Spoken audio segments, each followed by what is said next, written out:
नमस्कार, आप देख रहे हैं टीवी 9 राजस्थान। मैं हूं अम्बेश श्रीवास्तव। ये 8 PM शो 8 PM में आज बात करेंगे RLP के चीफ, नागौर से सांसद हनुमान बेनीवाल की। हनुमान बेनीवाल जिस तरीके से राजस्थान में विपक्ष की भूमिका निभा रहे हैं और जिस तरीके से एक ऑरा उनका निकल के आ रहा है, उससे कहा जा रहा है कि भाई 2028 में भले ही उनके 100 विधायक ना बने, भले ही उनकी पार्टी पूर्ण बहुमत के साथ सत्ता में ना आए, लेकिन हाँ, हनुमान बेनीवाल किंग मेकर बनकर जरूर उभरेंगे। तो अब सवाल ये है कि हनुमान बेनीवाल किंग मेकर बनने में कौन कौन भूमिका भी अदा कर सकता है।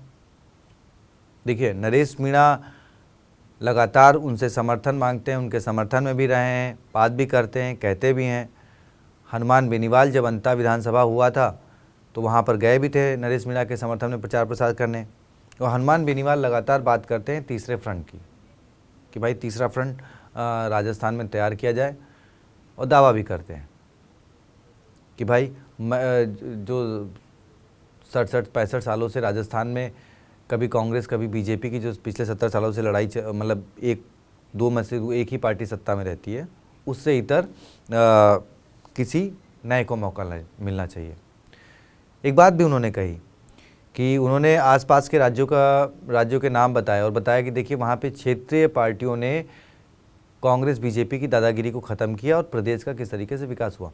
क्या कुछ कहा उन्होंने, एक बार सुनते हैं, फिर ज़रा चर्चा करते हैं। हरियाणा, उत्तर प्रदेश, पंजाब, दिल्ली, तमाम जो राज्य हमारे आसपास और इस देश के अंदर जहां भी कांग्रेस भारतीय जनता पार्टी की दादागिरी खत्म हुई, वहां क्षेत्रीय पार्टियों ने मजबूती के साथ तीसरा मोर्चा बना के और इन दलों की दादागिरी खत्म करी।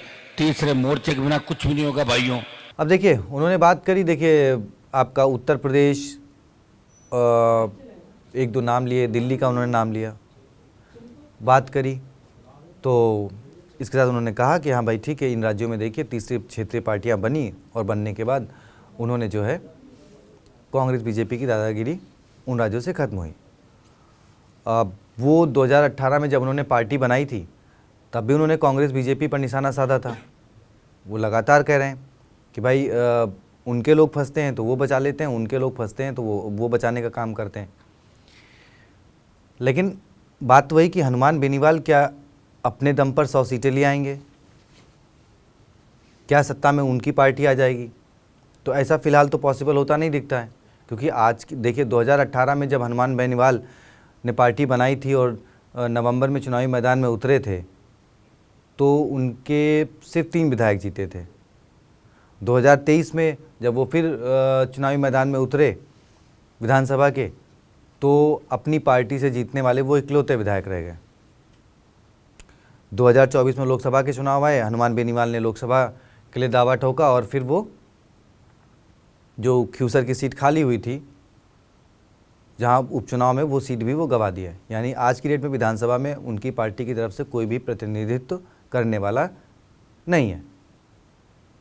तो अब अभी 2.5 साल बचे हैं, तो क्या 2.5 साल में हनुमान बेनीवाल, क्योंकि अपनी पार्टी का इकलौता चेहरा है, क्या वो राजस्थान की 200 विधानसभा सीटों पर दौरा कर पाएंगे या फिर वो इतने लोग उनके साथ जुड़ पाएंगे?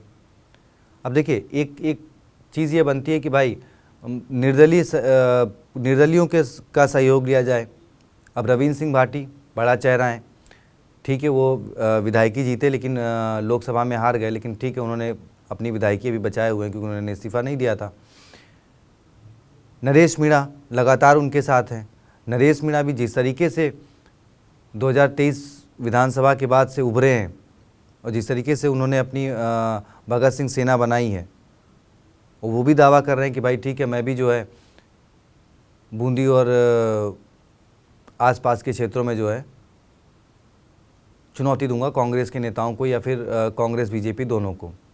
अब देखिए ना, उन्होंने छबड़ा का चुनाव लड़ा, उन्होंने देवली उनियारा का चुनाव लड़ा, उन्होंने अंता का विधानसभा उपचुनाव लड़ा, और ये देखिए कि वो तीनों ही जगह, जबकि 3 अलग अलग जिलों की विधानसभाएं सीटें थीं, बहुत दूर दूर थीं, और तीनों जगह जाकर वो 50+ हजार का जो वोट है वो हासिल करते हैं।